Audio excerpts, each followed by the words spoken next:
first performer is a good friend of mine. I worked with him at a place called Affinity Lab up here at 9th and U, both entrepreneurs. He's an excellent public speaker. It's what he does for a living now. But before that, as a teenager, he was a touring magician.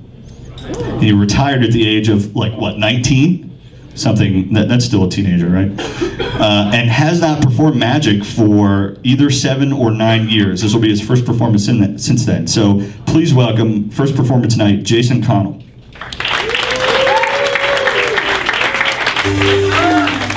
This is my choice for his entrance music.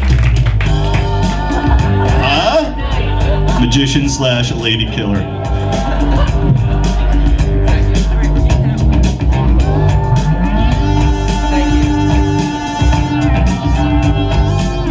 Thank you. So I have not done a magic trick on stage in 9 years, and I am nervous as shit. I'm glad you think that's funny.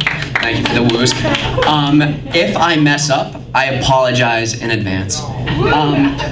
So here's the goal. I don't know if you've ever had this experience or not, but every now and then I've experienced something that was absolutely incredible, something that I loved so much, that had this sensation of magic to it, that I felt like there could be no way that it was actually real, but there was a little artifact, something tangible that still remained that let me know that it was real. And what I'd like to do is recreate that sort of sensation for you. And that might not make any sense right now, but I promise you at the end that it will make sense. And what I'd like you to do is remember this position right here, with me holding one solid piece of rope in my left hand and my right hand right here, because at the end of this, in my right hand, there's gonna be a small knot.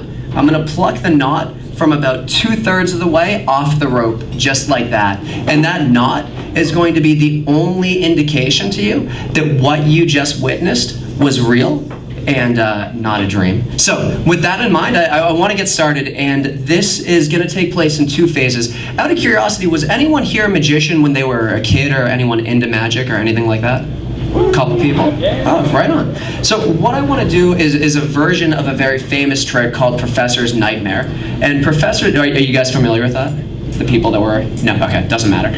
I actually just had to talk about something, so you weren't paying attention when I was doing all the sleight of hand.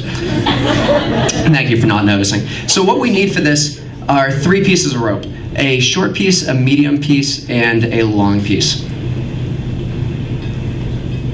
Like so. What we're gonna do, wow, whoever just cheered, you are like the easiest audience member. Thank you. And actually, next time you're gonna be the only one. What I'm hoping you'll do is cheer, but sprint back and forth, so it seems like everyone is cheering.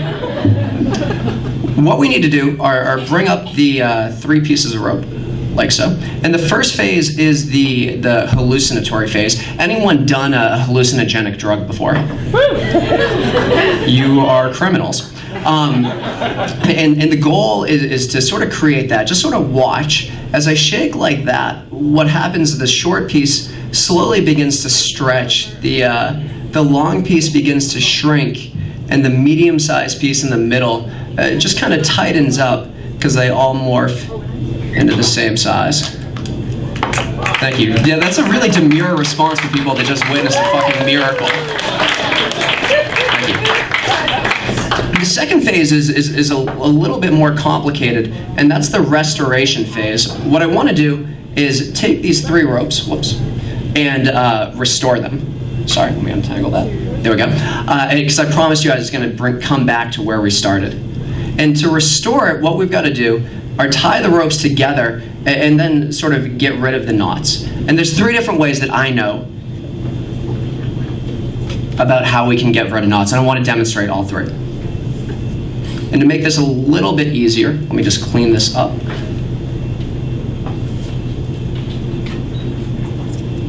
There you go. Souvenir.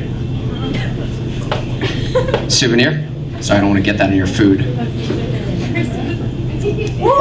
Souvenir. It's not quite the swag box, but it is pretty sweet. And souvenir. Okay, perfect. So what we have are 3 pieces of rope, equal size, all tied together. I'm going to get rid of these knots in 3 different fashions. They're going to be progressively more difficult and progressively more awesome. We're going to start with this knot right here. The first way that we can do this, as well as the easiest way, is if you just kind of watch, you can just kind of shake, and just like that, the first knot dissolves. Thank you. Thank you. The second knot is a little bit harder. If you just watch, what we can do is slide it.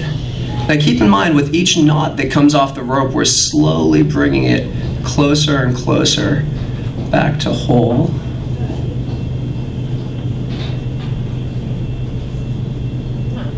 This is the hard part.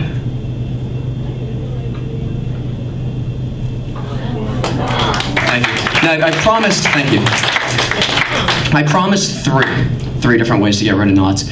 So we've got to get this knot back on. What I'm going to do is throw it onto the rope. Watch right here. It's going to happen on 3. 1, 2, 3. Shit.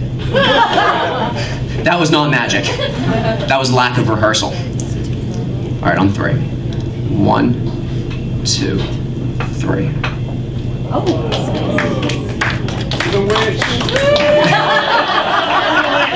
That's my secret. I am a witch. Now let me recap really quickly. We started off with 1 solid piece of rope. We cut it into 3, short piece, medium piece, a long piece. During the first phase, the 3 pieces morphed to be all the same size. We tied them together with 2 knots. The first knot just sort of dissolved from the rope. The second knot we slid straight off the rope and threw, just for the sake of doing this in every way that I can, threw it back onto the rope. And with this third knot that I'm going to pluck off, it's going to bring us right back to the beginning. And this knot right here will be the only artifact that something magic actually happened, and it wasn't just your imagination. Thank you. You can check this out. You can check this out, and also you can examine the scissors, but I'm not going to throw those out. Thank you so much. I'm Jason Connell.